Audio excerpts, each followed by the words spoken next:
La grille de lecture par rapport à la guerre. Mesdames et messieurs, chers étudiants, il faut bien comprendre une chose. La guerre, comme l'aide internationale, sont des outils de contrôle. Il faut bien comprendre ça.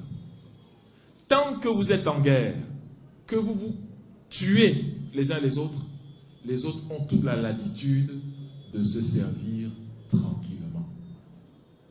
C'est ça. Et on va donc organiser et orchestrer. Oui, vous êtes nés au nord, battez-vous contre ceux du sud. Vous êtes des musulmans, battez-vous contre les chrétiens. Vous êtes les francophones, battez-vous contre les anglophones. Mais mesdames et messieurs, toutes ces distinctions ne sont même pas dans notre culture. Qui parlait le français ou l'anglais ici avant la moitié du 19e siècle? Personne.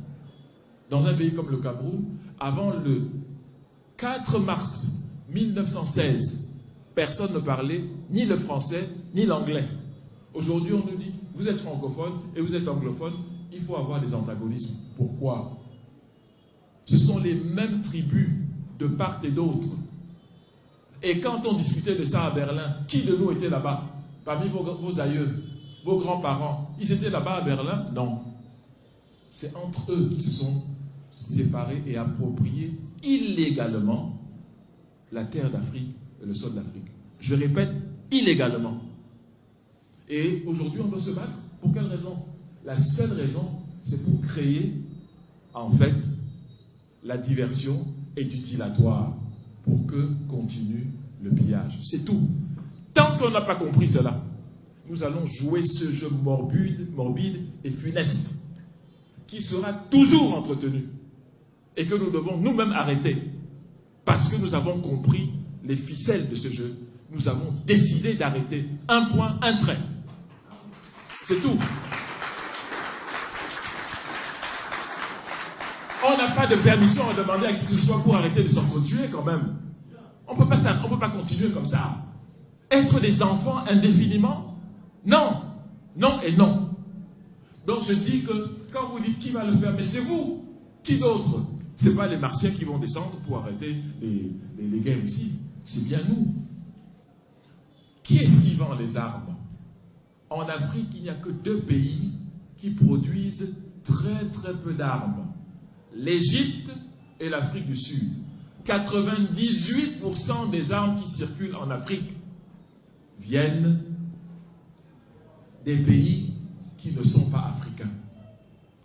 Je m'en vais vous donner des statistiques. 80% des armes qui circulent dans le monde entier. En Afrique, il y a 500 millions d'armes dites de petit calibre. 500 millions, un demi-milliard. Je dis 80% des armes qui circulent dans le monde entier aujourd'hui ont la nationalité, soyons clairs, ont la nationalité des 5 pays qui siègent au Conseil de sécurité. Vous comprenez bien ce que je dis, hein? C'est-à-dire, ceux qui nous parlent de paix, la seule chose à laquelle on est en droit de s'attendre, c'est une résolution portant interdiction de produire des armes. Pas de les utiliser, mais de les produire. Ils ne le feront jamais. Pourquoi? Parce que le commerce des armes est le premier commerce au monde.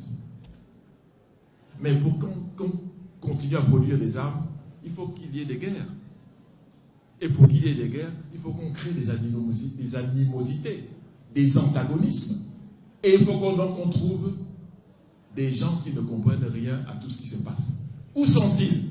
En Afrique d'abord. L'autre est différent de toi. Bats-toi contre lui et tue-le. Mais vous achetez les armes où? On ne les produit pas. On achète chez eux. Si vous voulez faire une ferme de 100 hectares, vous n'allez trouver aucun argent. Mais si vous voulez acheter des armes, on va mettre à votre disposition, sous 48 heures, un protocole de prêt financier pour achat d'armes. Ce que je vous dis là, ce sont des vérités. Si vous voulez faire de l'agriculture ou de l'industrie productive, vous ne trouverez pas d'achat, vous ne trouverez pas d'accompagnement financier, comme disait tout à l'heure le professeur, accompagnement financier ou un appui financier. Mais si vous voulez acheter des armes, il y a plein de structures qui sont prêtes à vous en donner sous 48 heures. Parce que l'industrie des armes doit continuer à prospérer, à fonctionner par tous les moyens. Nous devons donc dire en tant qu'Africains que nous avons compris ce dont il s'agit et qu'à partir d'aujourd'hui, nous refusons de continuer dans ce piège. Voilà de quoi il s'agit. Et quand nous l'aurons fait, nous allons maintenant